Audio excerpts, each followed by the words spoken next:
Antes de empezar, quiero decirte algo importante. Este episodio no es una reflexión religiosa. No voy a hablar desde la teología ni desde una doctrina. Voy a hablar desde mi experiencia. Desde lo que esta figura, la de Jesús, fue despertando en mí. Y si llegas acá con otras creencias o con alguna herida respecto a este tema, ojalá puedas quedarte y escuchar esto con el corazón abierto. No para que estés de acuerdo, sino para que lo sientas como una conversación íntima. Como si estuviésemos tomando un mate y yo te contara algo que me atraviesa de verdad. Y con esto dicho, ahora sí, bienvenidas y bienvenidos a un nuevo episodio de Raíces de Autenticidad. Hoy les traigo un capítulo que no sé cómo lo voy a llamar, porque los títulos siempre los pongo al final, después de que sale todo esto que les quiero compartir.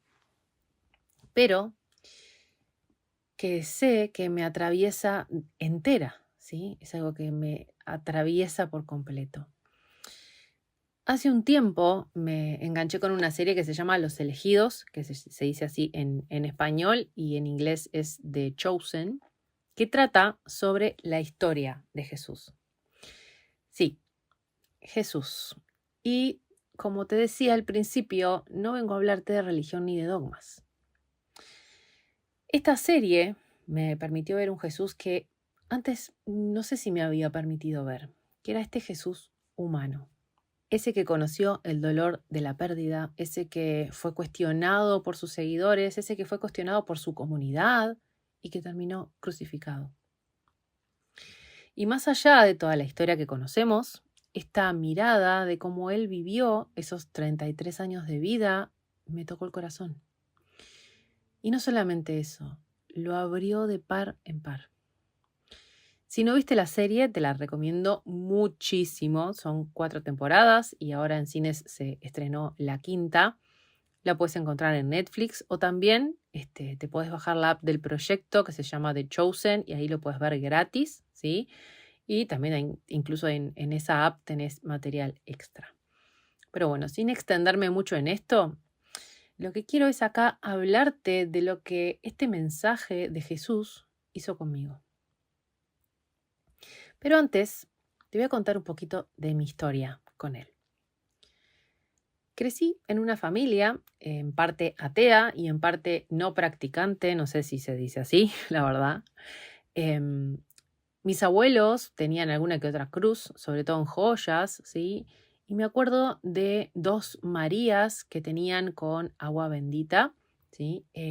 Dos figuras de la Virgen con agua bendita adentro, ¿sí? Y que mis abuelos maternos yo veía que la tenían siempre en la cómoda de su cuarto. Pero no éramos una familia que fuésemos a la iglesia, aunque sí nos bautizamos. Mis padres se casaron por iglesia también. Pero la cuestión era que no íbamos a misa y de niña prácticamente no pisé muchas iglesias, ¿sí? Sí tenía una conexión. Por ejemplo, rezaba cuando tenía miedo, pero no es que era una práctica, ¿sí?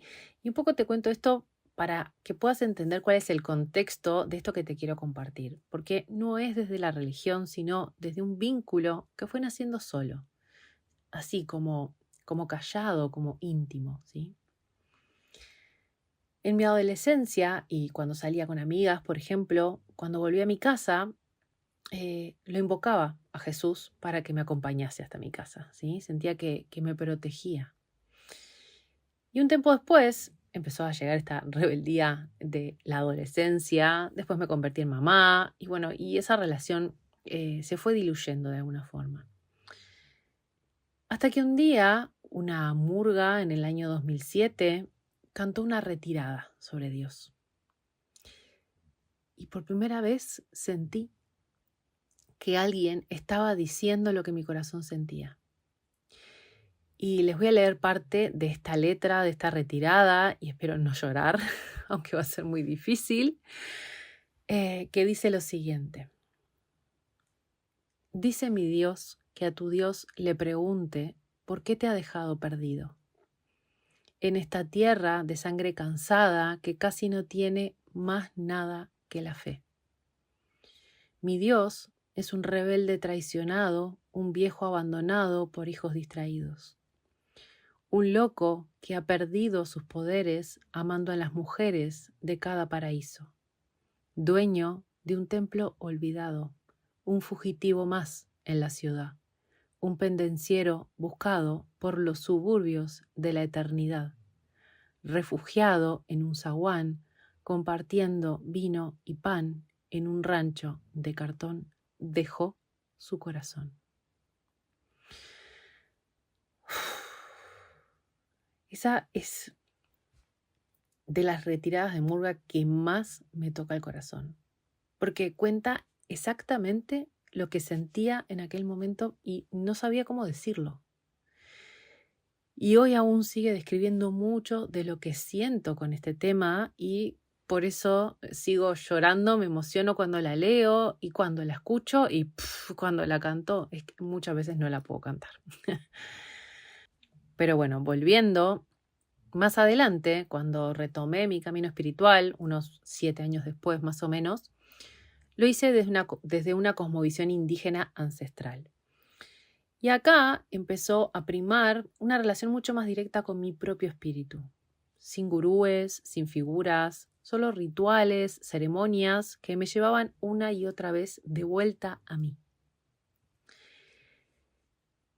Y desde ese entonces esta figura de Jesús empezó a tomar un poco más de sentido, ¿sí? En esta mirada de Jesús como humano. No porque lo mencionaran específicamente donde yo iba, sino porque surgía de las preguntas de quienes estaban ahí como yo buscando. Y una de las frases que siempre me quedó de lo que fue su historia, ¿no? Una frase que incluso mi maestro Alejandro Spangenberg repitió, es esta que dice: perdona a los padres porque no saben lo que hacen, ¿no? Cuando él estaba en la cruz. Y es de un amor esta frase, porque él como humano sabía que quienes estaban haciéndole eso estaban perdidos, que lo que hacían era desde un lugar de desconexión. Porque decir perdonalos en ese momento, en medio del abandono, del dolor, de la injusticia, es tener una comprensión tan inmensa del otro que eso solo puede venir de un corazón que está completamente abierto. Y ahí es cuando entiendo que su mensaje no era sobre aguantar, era sobre amar tan profundamente que incluso quien te lastima es visto como alguien que se perdió de sí mismo. Y yo acá no te estoy pidiendo que esto lo entiendas, ¿sí? No es para entender, es para sentir. Porque, a ver, a mí me explota la cabeza de pensar algo así, porque es muy, muy profundo. No es para la cabeza. Pero bueno, en esto que te quería compartir de mi relación con su figura, creo que ahí quedó, espero, que haya quedado claro de cómo fue evolucionando con el correr del tiempo. Y entonces apareció esta serie, ¿sí? Y me voló la cabeza. Lloré, se me confirmaron cosas y sentí un profundo, profundo amor. Entonces, en este episodio de hoy, también te quiero traer 6 temáticas o 6, sí, como 6 cosas que me ha dejado esta serie y lo que estuve viendo con el tiempo. Digo, es una serie que yo ya me vi las 4 temporadas y estoy esperando que se lance en la aplicación la última, la 5, que ahora está en los cines. Pero bueno, quiero traer estas 6 temáticas para compartir de manera breve, ¿sí? No me quiero extender mucho, pero son cosas que me parecen claves de cómo este mensaje de Jesús está mucho más cerca de lo que creemos. Y vuelvo a aclarar que no soy católica, no profeso ninguna religión, ¿sí? Número 1. Jesús también se cansó. Hay una escena en Los Elegidos en donde Jesús vuelve después de pasar todo el día y toda la noche sanando personas, ¿sí? No lo muestran en la serie haciendo milagros espectaculares ni haciendo discursos largos en ese momento, sino que solo lo muestran llegando, exhausto, arrastrando los pies, con la túnica toda manchada, las manos sucias y el rostro apagado. Entonces María, su mamá, va y lo espera ahí. Y lo mira con esa mezcla de amor y de dolor que solo una madre puede sostener, ¿no? De ver al hijo en ese estado. Y él no dice nada al principio y ella le empieza a lavar los pies, ¿sí? Y él se deja lavar los pies, se deja cuidar. Y entonces con apenas un hilo de voz, después de ese gesto, le dice, estoy muy cansado, y se va a dormir. Entonces ahí por un momento desaparece de alguna manera este Mesías, este Hijo de Dios, el que hace milagros, y aparece un hombre, un hijo, un cuerpo que ya no puede más, una humanidad tan real, tan frágil, tan parecida a la nuestra. Y ahí entendí algo, que el propósito, por más luminoso que sea, también cansa. Que incluso cuando estás haciendo eso que viniste a hacer, hay momentos en los que necesitas que alguien venga y te abrace, que te lave los pies, que te diga que todo va a estar bien, ¿sí? Entonces, me pregunto por qué a veces nos exigimos tener todo claro. ¿Por qué creemos que vivir con propósito significa tener siempre energía, siempre certezas, siempre estar alegre, siempre estar radiante? Dejarnos cuidar es un acto revolucionario. Y pedir ayuda también. Saber que no podemos solas, que no necesitamos poder solas. Y permitir ese cansancio, pero no sin permitirnos también regenerarnos a través del descanso y del cuidado de otros, ¿sí? Y tal vez este sea uno de los aprendizajes más grandes que me deja esta escena, que no hay un propósito verdadero sin humanidad.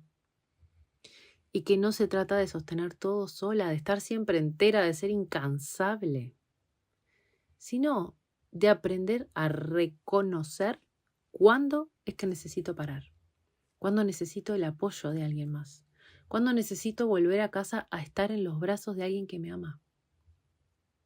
Porque Jesús no fue menos por dejarse cuidar, todo lo contrario. En ese gesto sencillo de dejar que la mamá le lave los pies, hay una lección profunda sobre humildad, sobre entrega y sobre ternura. Yo siento que es esto lo que también la serie quiere transmitir. Porque también nos enseñaron a admirar su fuerza, su fe, sus milagros, y sí, eso sí, pero para mí esta vulnerabilidad que muestran acá también es una forma de milagro.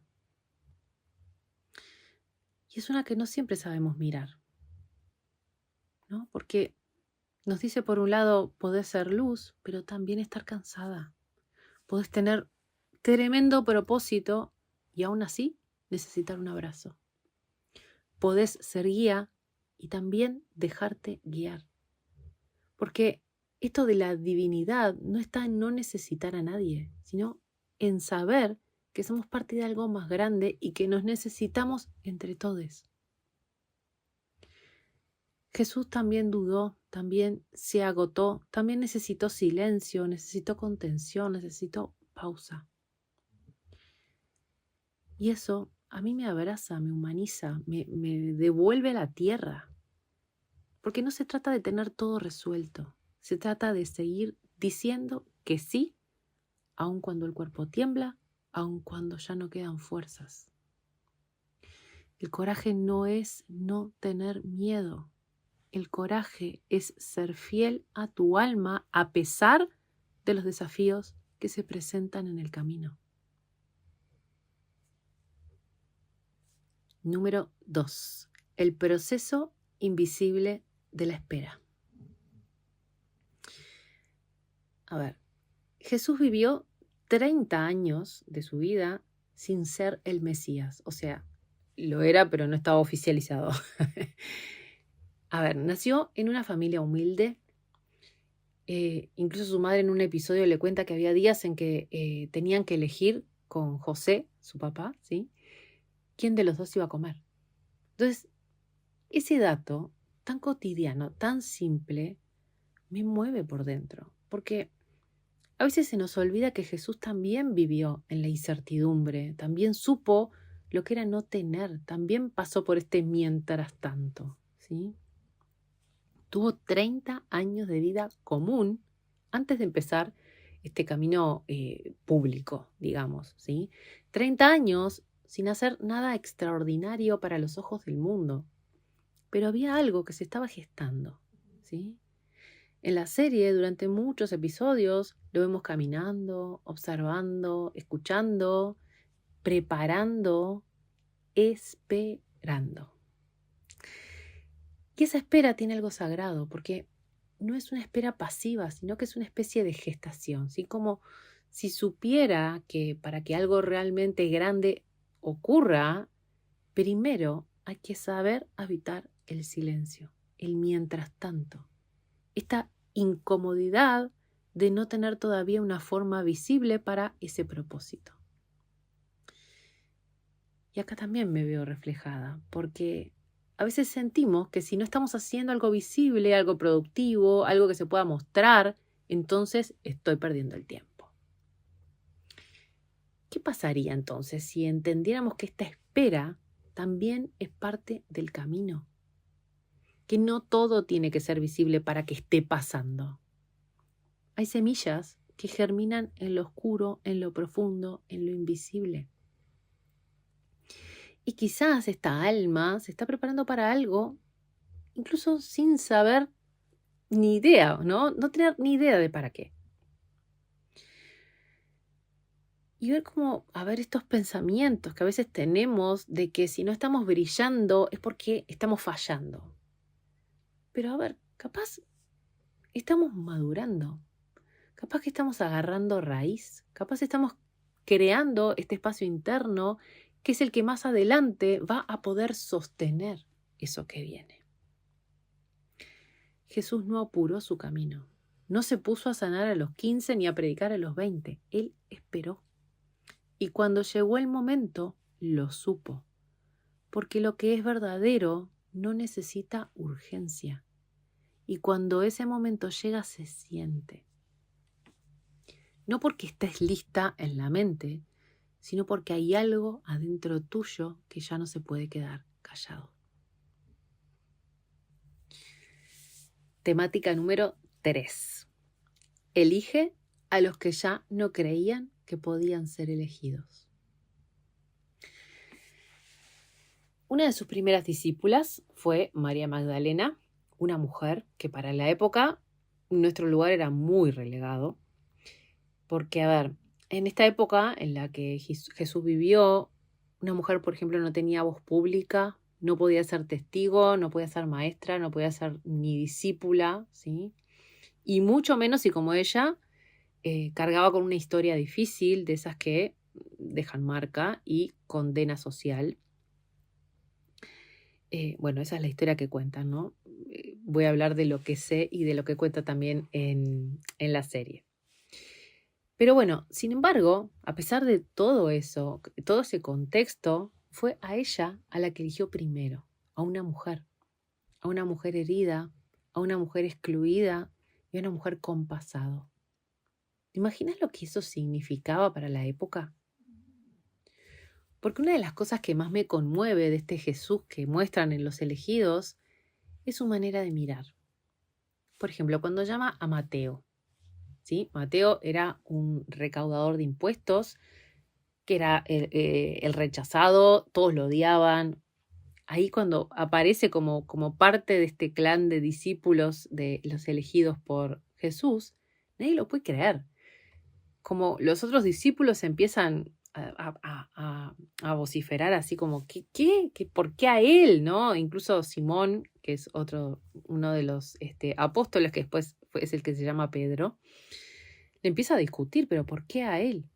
Y no recuerdo muy bien cuál es la escena, pero sí dijo algo que era más o menos así, ¿no? Jesús le respondió a Simón Pedro: no vine a llamar a los que creen que están bien, vine por los que saben que necesitan ayuda. Y así como Mateo, también a Simón el Celote, formaba parte de un grupo radical que buscaba liberar al pueblo judío del dominio romano, pero a través de la fuerza, ¿sí? Eran guerreros, revolucionarios. Y su vida entera estaba dedicada al combate y a este ideal de justicia a través de las armas. Entonces, vean esta especie de ensalada, ¿no? Los pone a caminar juntos. Personas que jamás se hubieran elegido entre sí. Personas de mundos completamente opuestos. Uno servía al imperio, ¿no? Mateo, recaudando los impuestos para el imperio romano. El otro lo quería destruir. Y ahí estaban sentados todos en la misma mesa caminando el mismo camino.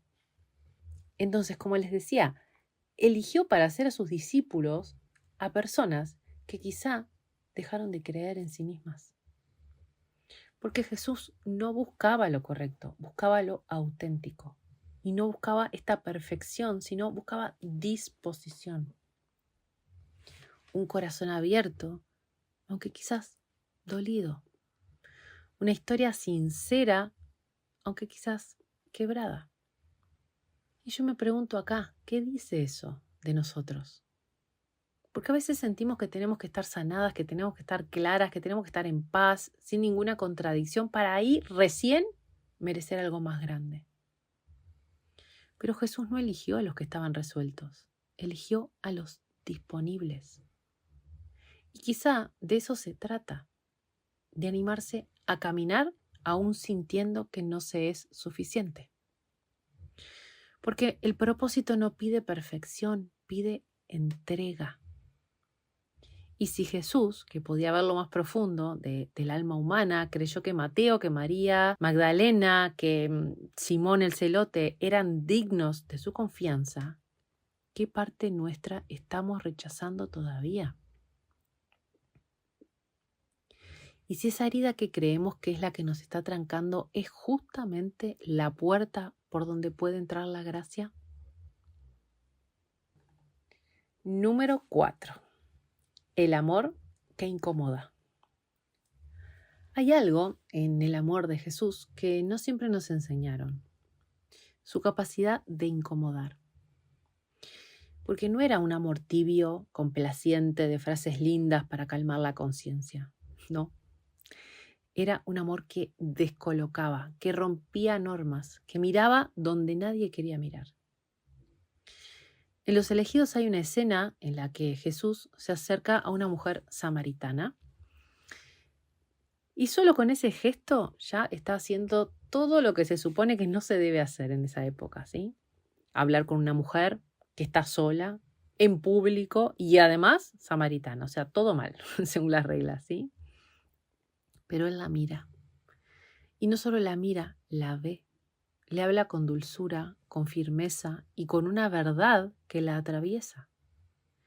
Y al hacerlo, le devuelve algo que quizá nadie le había devuelto antes: dignidad. Si buscan esa escena en YouTube la pueden encontrar. No sé si está en español, pero seguro que la encuentran en inglés. Pero bueno, les quiero también dejar un poco de contexto para poder entender cuán potente es esto que hace, ¿sí? Los samaritanos en aquella época eran rechazados y despreciados por los judíos, ¿sí? Jesús era judío. Entonces había una enemistad muy profunda, ¿sí? Algo como una rivalidad histórica en donde se mezclaban mucho las diferencias religiosas, las diferencias políticas. Y los judíos consideraban a los samaritanos de una manera impuros porque no seguían exactamente estas mismas leyes ni adoraban en Jerusalén, y porque también habían mezclado su fe con otros pueblos durante muchos siglos, ¿no? Entonces, teniendo en cuenta este contexto y ver que Jesús le habla como una igual, a pesar de ser samaritana, a pesar de ser mujer, a pesar de todo el pasado que ella tiene y de ser rechazada inclusive por su propia comunidad, A ver, ese es el amor que me conmueve, porque no evita lo incómodo. Este amor que no se calla por miedo a molestar. El que te dice lo que necesitas escuchar aunque duela un poco. Pero lo hace desde un lugar tan profundamente humano que no te deja cerrarte. Entonces me pregunto, ¿cuántas veces confundimos el amor con agradar, con no molestar, con adaptarnos? Jesús no vino a caerle bien a todos, vino a amar. Y amar así, a veces, de verdad, incomoda. Porque implica ver al otro completo, con sus luces, con sus sombras, con sus contradicciones y aún así elegir quedarse. Eso es lo que transforma. Y esto lo viví en carne propia. Mucho tiempo me sentí como esa samaritana, sobre todo en lo que respecta a la pareja, hasta que alguien se quedó, a pesar de todas mis contradicciones, a pesar de mi historia. Y les juro que me transformó por completo. Mochi en una de sus canciones dice, un día contaré lo que crecí contigo, y bueno, un poco estoy haciéndolo ahora. Pero, a ver, el amor, cuando es real, no siempre es cómodo. Porque amar también es sostener la verdad cuando el otro no la quiere ver. Es tocar eso que nadie quiere tocar. Es tender la mano aunque te digan que no deberías. Y eso es lo que más me inspira de su mensaje, que el amor no es un sentimiento pasivo, es una fuerza viva que puede cambiar el mundo si nos animamos a encarnarla. Bueno, ¿cómo vamos por ahí? Si quieres hacer una pausa, bienvenida a la pausa. El respirar profundo hacia el vientre. Quizás querés seguir escuchando después. Lo que sientas va a estar bien. Pero bueno, vamos con esta temática número 5. El dolor de no ser entendida. Hay un tipo de dolor que a veces cuesta nombrar, porque no es el de una pérdida ni el de un rechazo así como muy evidente, sino este dolor de no ser entendida. El de intentar compartir esto que llevas en el alma y que incluso quienes más te quieren no lo entiendan. Ese dolor, Jesús también lo conoció. En Los Elegidos hay momentos donde se lo ve rodeado de gente, pero solo, porque lo ves explicando algo desde su más profundo corazón y las caras alrededor están llenas de dudas, de miedo, de resistencia. Y eso duele, porque no es un enemigo que viene y te ataca. Es alguien que querés mucho, que no puede ver eso que vos ves. Sus discípulos no siempre lo entendían, se enojaban, dudaban, le cuestionaban sus decisiones y a veces su propia familia también desconfiaba. Lo miraban con esta mezcla de amor y de no entiendo nada. Y me dan ganas de abrazarlo. Porque a ver, qué difícil que es sostener tu verdad cuando no te aplauden. Cuando te miran con preocupación, con ojos de, qué raro esto que estás diciendo. Cuando eso que traes no encaja, no se entiende, no se puede nombrar. Pero Jesús lo sostuvo igual. Y no desde la soberbia ni desde el ego. Lo hizo desde la fidelidad a algo mucho más profundo que él mismo. Porque era una certeza que no venía de afuera, venía del alma. Y yo creo que muchas veces pasamos también por eso, por sentir esto que, no sé, esto que hacemos, esto que sentimos, esto que soñamos, no tiene un eco en los otros. Y entonces ahí es como duda, capaz que estoy equivocada.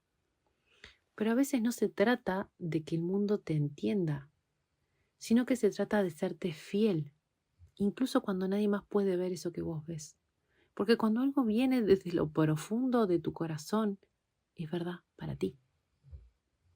Jesús no gritó para ser entendido, no cambió su mensaje para agradar, Él siguió caminando. Y eso me inspira tan profundamente, porque quizás no es que necesitemos convencer a alguien de nuestro propósito, sino solo caminarlo con amor, con firmeza, con paciencia y confiar que en el momento justo alguien va a mirar y va a decir gracias por no haberte rendido. Número 6. ¿Y si Jesús no vino a que lo sigamos? La última idea temática que quiero compartir y que me quedó resonando es esta de ¿y si Jesús no vino a que lo sigamos? ¿Y si lo que en verdad vino a hacer es a recordarnos quiénes somos?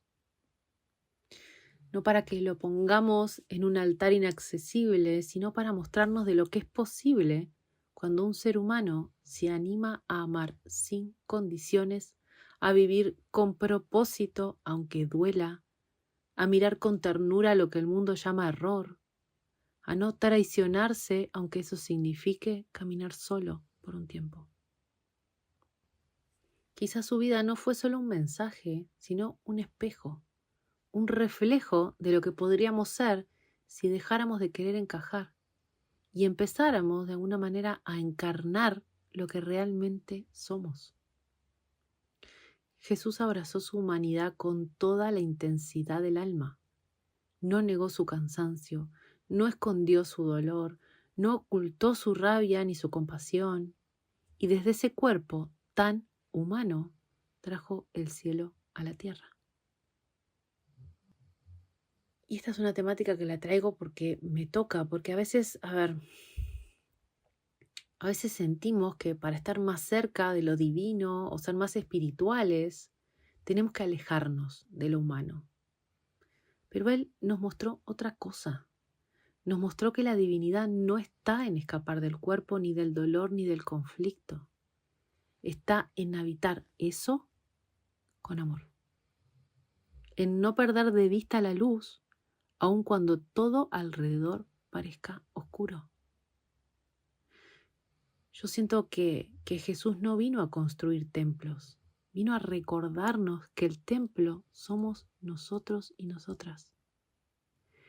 Que el amor, la compasión, la verdad, la ternura, no son teorías, son caminos posibles.